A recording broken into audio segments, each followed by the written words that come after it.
लोकसभा चुनाव को लेकर राजनीतिक दलों में तैयारियां जोरों पर है। इसी कड़ी में शुक्रवार को कांग्रेस प्रदेश कार्यालय राज्य भवन शिमला में मंडी लोकसभा सीट को लेकर कांग्रेस ने रणनीति बनाई। बैठक में मुख्यमंत्री सुखविंदर सिंह सुक्खू और कांग्रेस प्रदेश अध्यक्ष प्रतिभा सिंह समेत कांग्रेस पार्टी पदाधिकारी मौजूद रहे। मुख्यमंत्री सुखविंदर सिंह सुक्खू ने कहा कि चुनाव की दृष्टिगत मंडी लोकसभा सीट को लेकर यहां बैठक रखी गई है, जिसमें मंडी लोकसभा सीट से फीडबैक लेकर आए कार्यकर्ताओं के साथ विचार विमर्श होगा। उन्होंने कहा कि इसके बाद मंडी लोकसभा सीट में चुनाव को लेकर रणनीति बनाई जाएगी। मुख्यमंत्री ने कहा कि 15 महीने के कार्यकाल में प्रदेश सरकार ने ऐतिहासिक काम किए हैं। कांग्रेस प्रदेश अध्यक्ष प्रतिभा सिंह ने कहा कि चुनाव को लेकर उनकी तैयारी लगभग पूरी हो गई है। अब बैठक में मुख्यमंत्री पार्टी कार्यकर्ताओं को निर्देश देंगे और साथ ही जिम्मेदारी सौंपेंगे। उन्होंने कहा कि आज मंडी लोकसभा हलके को लेकर बैठक यहां राजीव भवन में रखी गई है। प्रतिभा सिंह ने कहा कि इसके बाद कार्यकर्ताओं के साथ मिलकर पार्टी मैदान में उतरेगी और पार्टी की जीत के लिए काम करेगी। मंडी लोकसभा सीट से कांग्रेस प्रत्याशी विक्रमादित्य सिंह ने एक बार फिर गोमांस सेवन वाले मामले पर भाजपा पर निशाना साधा है। विक्रमादित्य सिंह ने कहा कि हिमाचल प्रदेश में भाजपा सनातन पर प्रहार कर रही है। उन्होंने कहा कि लगातार प्रदेश में देवी देवताओं का तिरस्कार किया जा रहा है। कंगना को निशाने पर लेते हुए उन्होंने कहा कि जो खान पान हिंदू की सोच से भी दूर है। भाजपा ने ऐसी सोच को बढ़ावा देने वाली प्रत्याशी को मंडी से उतारा है।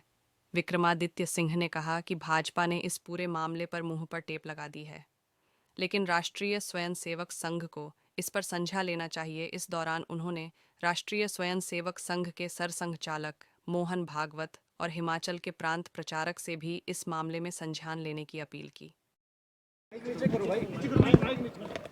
आज हमने मंडी पार्लियामेंट क्षेत्र से जो हमारे कांग्रेस पार्टी के पदाधिकारी है, वरिष्ठ नेता हैं और जो संगठन में पिछले कई सालों से कार्य करते आ रहे हैं, उनकी आज बैठक बुलाई है। लोकसभा चुनावों के संदर्भ में ये बैठक है और निश्चित रूप से कि आने वाले समय में जो मंडी संसदीय क्षेत्र है, वहाँ हमारे जो कार्यकर्ता जो फील्ड से रिपोर्ट लेकर आए हैं, उसके आधार पर हम अगली रणनीति बनाएंगे और इसी प्रकार जो भी फीडबैक मिलेगा कि जो हमारी सरकार ने 15 महीने में जो कार्य किए हैं, वो ऐतिहासिक कार्य कांग्रेस पार्टी ने किए हैं। महिलाओं से सम्मान के कार्य किए हैं। पहली बार महिलाओं को जो अधिकार दिया गया है कि 1500 रुपये का हमने उन्हें मासिक प्रति माह सम्मान निधि देने की बात की है। 18,000 रुपये साल रुपये की बात की है। उसमें भी हमने जो रिप्रेजेंट किया था, उसमें चुनाव आयोग ने हमारी आधी बात को स्वीकार किया है कि वो जो फॉर्म है वो अब तहसील वेलफेयर ऑफिस में जमा हो सकते हैं। तो मैं उसके लिए सभी महिलाओं को भी महिलाओं को भी अवगत करवाना चाहता हूँ कि हम कांग्रेस पार्टी के द्वारा जो इंदिरा गांधी प्यारी बहना सुख सम्मान निधि योजना हमने शुरू की है, उसके फॉर्म आप तहसील वेलफेयर ऑफिस में जाकर दे सकते हैं और आपको इस 1500 रुपये का भुगतान जल्दी ही कांग्रेस पार्टी की सरकार करेगी। धन्यवाद। आज हमने मंडी पार्लियामेंट क्षेत्र से जो हमारे कांग्रेस पार्टी के पदाधिकारी है, वरिष्ठ नेता हैं और जो संगठन में पिछले कई सालों से कार्य करते आ रहे हैं, उनकी आज बैठक बुलाई है। लोकसभा चुनावों के संदर्भ में ये बैठक है। हमारी सारी तैयारियां हैं। अब एक बैठक होनी है जिसमें माननीय मुख्यमंत्री अपना निर्देश देंगे। सभी वर्करों को अपनी अपनी जिम्मेवारी संभालने की बात करेंगे और उसी तरह से हम फील्ड में जाकर अपने वर्कर को लेकर जाएंगे और दौरा शुरू करेंगे ताकि हमारे सभी वर्कर एक्टिवेट हो और हम पार्टी के लिए एकजुट होकर काम करें। कौन सी पार्लियामेंट्री? ये मंडी पार्लियामेंट्री हल्के की बैठक आज बुलाई है। कल शिमला की भी अपने सभी ने आवेदन पत्र दिए हैं, उस पर गौर किया जाएगा। हम लोग उसका बैठकर निरीक्षण करेंगे। जो हमारा सबसे सशक्त कैंडिडेट होगा उसी को हम आगे लाकर उसको चुनाव के मैदान में उतारेंगे। पर फैसला हो जाएगा। चुकी है, हमारी सारी तैयारियां हैं। अब एक बैठक होनी है जिसमें माननीय मुख्यमंत्री अपना निर्देश देंगे, सभी वर्करों को अपनी अपनी जिम्मेवारी संभालने की बात करेंगे और उसी तरह से हम फील्ड में जाकर अपने वर्कर को लेकर जाएंगे और दौरा शुरू करेंगे ताकि हमारे सभी वर्कर एक्टिवेट हो और हम पार्टी के लिए एकजुट होकर काम करें। आज कौन सी पार्लियामेंट्री ये मंडी पार्लियामेंट्री हल्के की बैठक आज बुलाई है। इस तरह बाकी पार्लियामेंट्री कल शिमला की भी अपने सभी ने आवेदन पत्र दिए हैं, उस पर गौर किया जाएगा। हम लोग उसका बैठकर निरीक्षण करेंगे। जो हमारा सबसे सशक्त कैंडिडेट होगा उसी को हम आगे लाकर उसको चुनाव के मैदान में उतारेंगे, पर फैसला हो जाएगा। चुकी है, हमारी सारी तैयारियां हैं।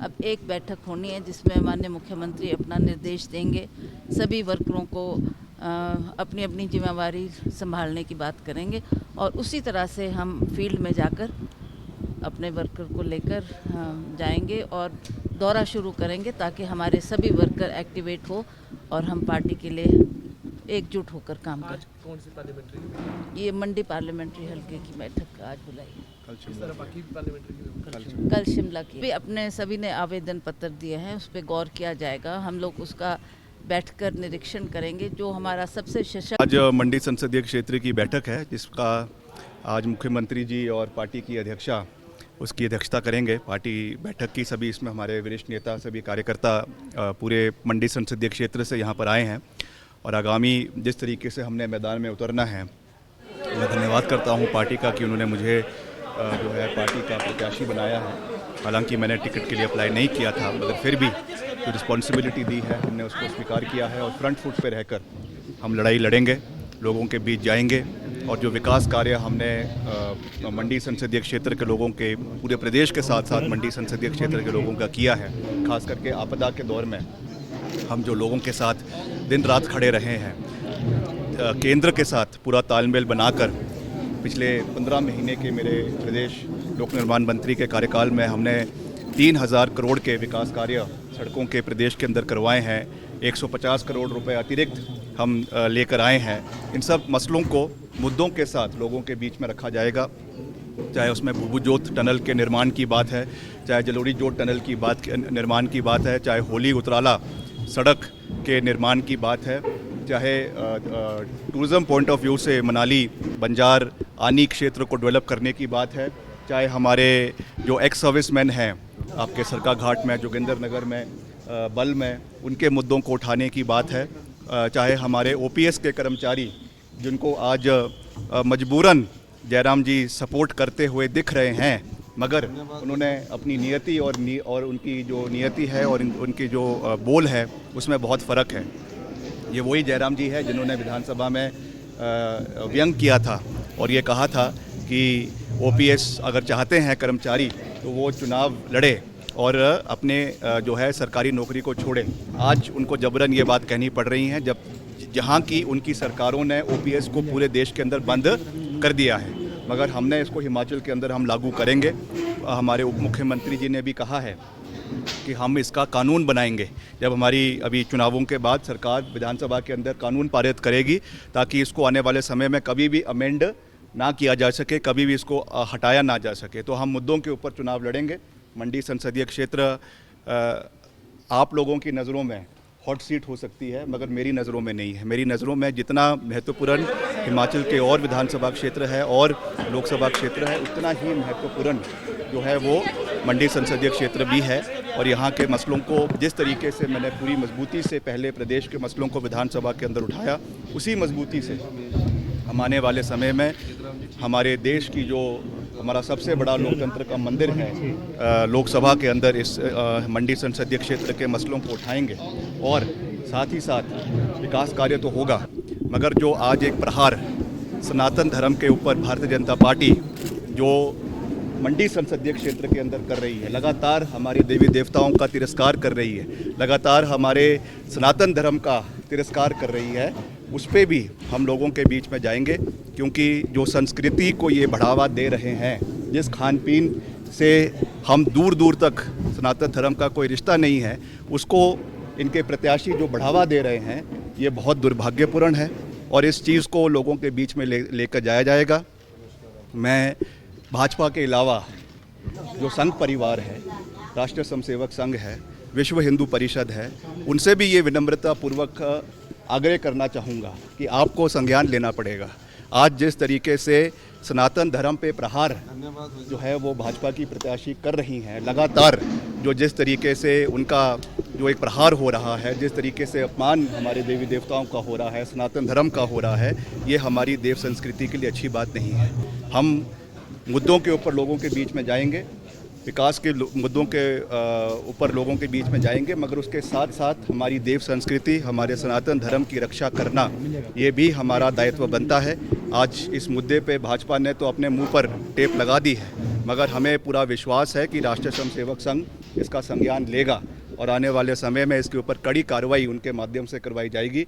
इसका मैं अपील जो आरएसएस के राष्ट्रीय सरसंघचालक है आदरणीय श्री मोहन भागवत जी और हिमाचल के उनके प्रांत प्रभारी है और सभी आरएसएस के संघ परिवार के साथियों से ये विनम्र निवेदन करना चाहूँगा कि आपकी इंटरवेंशन बहुत ज़रूरी है। हिमाचल में सनातन धर्म को बचाना बहुत आवश्यक है।